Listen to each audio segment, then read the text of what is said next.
there's an overall production designer for the band, Dan Brown.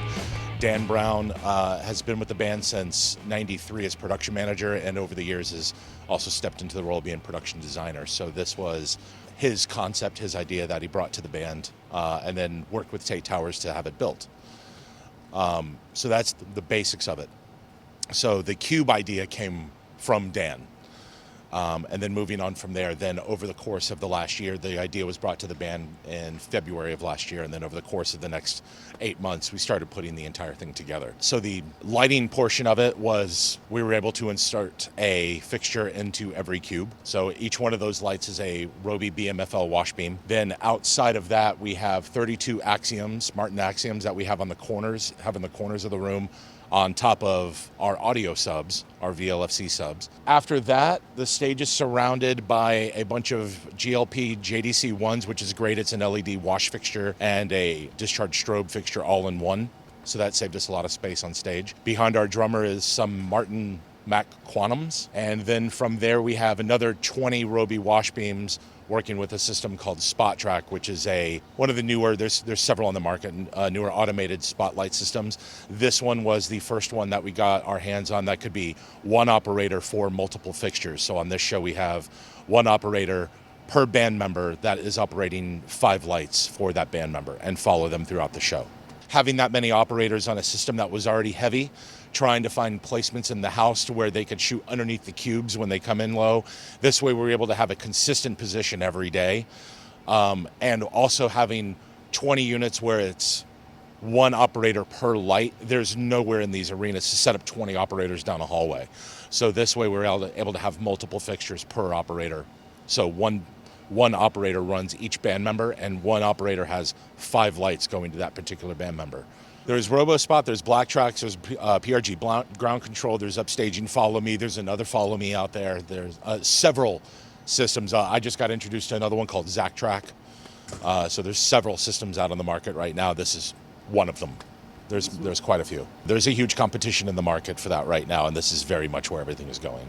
So video side, we've got 52 video cubes. It's Rose CB 5mm LED product. On the cubes, we've got a lot of content that we project and map onto the cubes in various configurations. We also have 16 cameras total. We have 12 Panasonic Robo cameras, as well as 4 Aja Rovo cams that we place around the stage for the songs.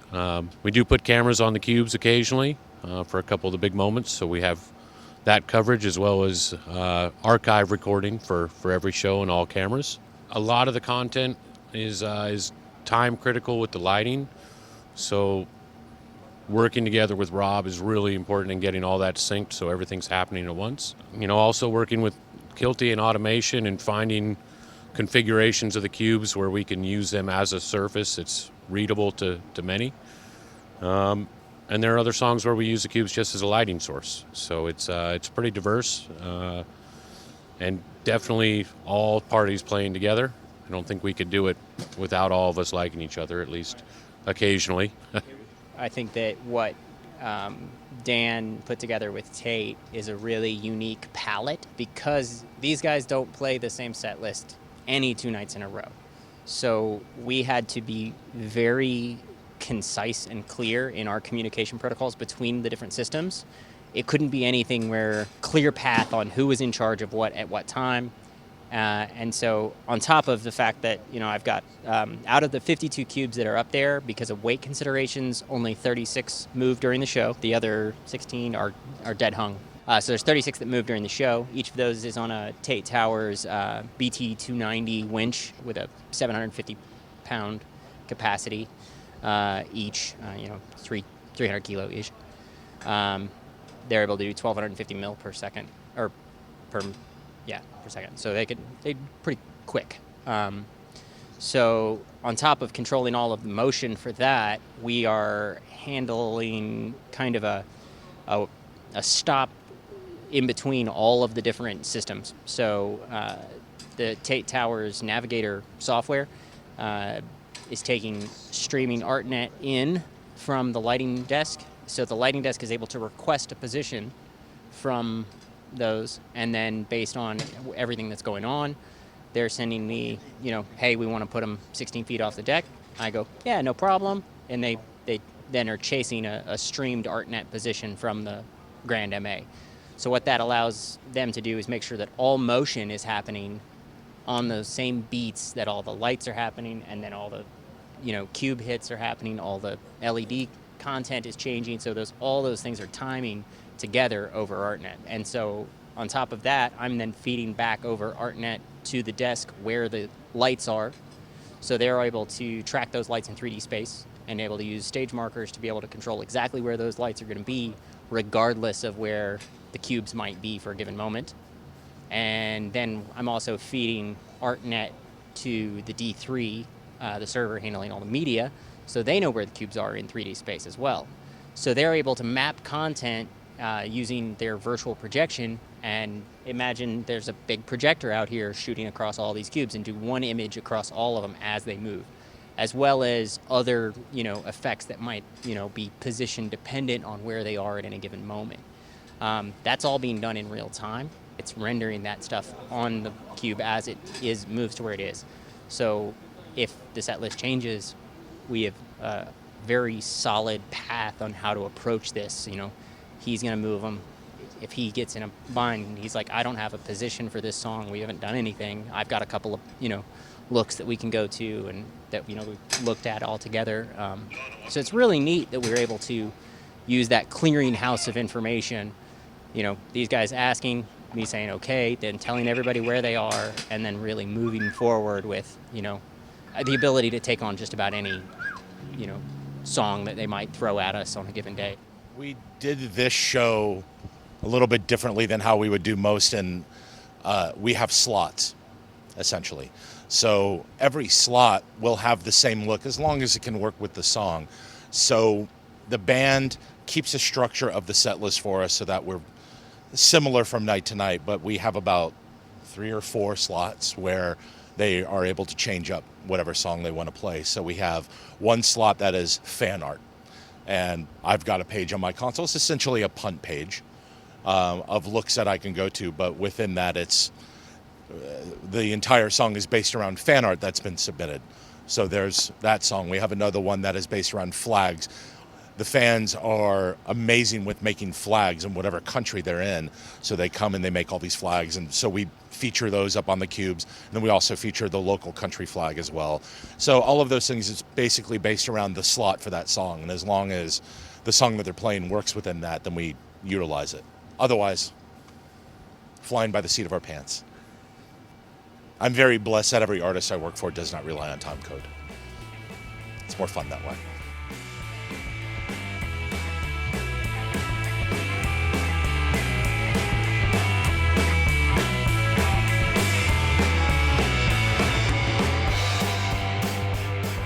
The company that provided the drones is Verity Studios. They're based out of Switzerland, working with Tate Towers to provide those for the show. There's 100 of them.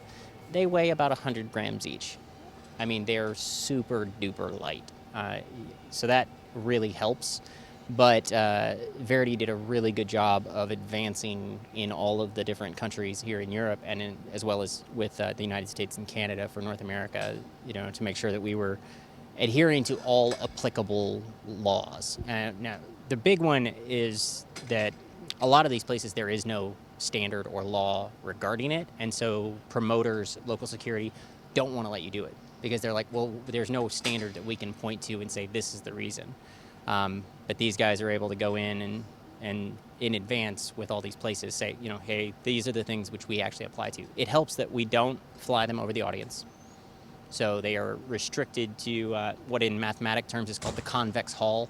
But it's basically, if you imagine a cage of their location modules around the stage, that's what keeps, allows them to locate themselves in 3D space.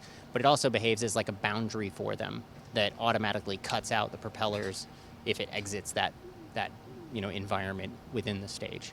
So the only people exposed to them on a regular basis are the band members. So that really helps as far as, being able to get clearance from, all the different countries with all the different, things here, across the EU, as well as, once we get back to the States. They're really low powered, so it's not much of a wireless issue. from the location modules, and that really helps out as well. And then if you see them, they're about this big. Each one has 4 propellers. They can land themselves on down to 1 propeller with relative safety, and then they have a super bright LED on the bottom that can change colors, and that's where they're able to do a pretty neat thing.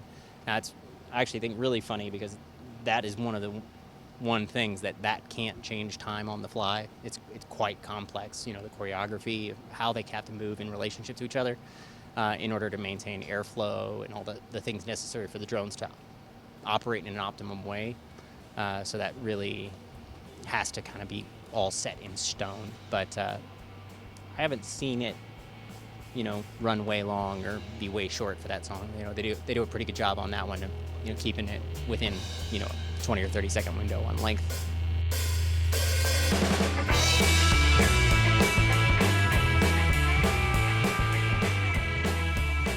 The word negative space ended up being the trigger word for the tour, because we're not blasting tons of lights, and given that you're in the round, cut your lighting rig in a quarter, and that's really what you have to use, because you're not getting those great backside rock and roll angles all the time. So you use a lot of the audience. You use the audience as your background for the other side. You use the intensity of what we're getting out of the cube video faces. There's times where we drive them way down and they're essentially just a video source, and there's other times where we completely blast them and they're a light source, and they're just as much of a character as the show is the band. And that was the intention of them, is to not distract from the band, but to make them the environment. But yeah, it was a little worrisome coming into this thing with a smaller lighting rig, but with myself and Dan and all of us being at the helm of this thing, we've managed to wrangle it to where we're very happy, like I said, using a lot of the negative space and using our video as a light source as well. I think biggest challenge for us was finding a way to capture the show as well as the surface, and it's not a general surface to project IMAG or even content on. So finding ways to map it to where it makes sense of a picture, I think, was the biggest struggle. But again, working together and everybody sort of setting up looks for certain songs or slots and having a direction to go kind of opened the doors to begin with, and then new doors would open every time we'd turn a corner, but we all got to a nice happy place and have, I think, a really solid show with lots of different looks, and it goes by fast, I know that. We had 2 different content teams working on this show. When we started, it was Markus Lyle with KPX Video, and then we had Andre, how do you say his last name? Sulius. Andrea Sulius from Noctis Studio came in. He was also the D3 programmer for the show. Worked very closely with Dan, with Scott, with myself on creating different looks on the show. We definitely designed by committee out here. There is no hard and fast one rule of that one person. It's basically who yells on the riser loud enough that's the coolest thing. That's kind of where we go with it. Worked very hard on making every song have its own unique look. So you look at a picture, you know what song you're looking at. That's the strive of every show, I think. I think some shows don't make that mark. I think we did pretty successfully on this one. By being able to isolate images to a single side of the cube, by having them wrap around the cube, by having large virtual projections that are going over the entire cube, I think we've been able to make a show that where every song you look at looks completely different than the next. It's not an easy process to do, especially on our limited timeline that we had for pre-production as well. But we also kind of joke around that this show will never be done. We're constantly coming up with new ideas, constantly coming up with other thoughts. We'll probably be doing some more work on it when we go into the States. On the road, we don't have any time to really do anything new. We're just maintaining the rig. But on some of the breaks, we've been able to go back into previs or work on the rig itself and install some new things. Just 2 runs ago, we redid Halo on Fire and Sad But True with new ideas. Brought those songs to life. Felt they were kind of flat before, really brought them to life. So I don't think we're ever going to be done with this little art project of ours, because there's constantly things that we can do with it and have fun with it. And Why stop? Keep having fun.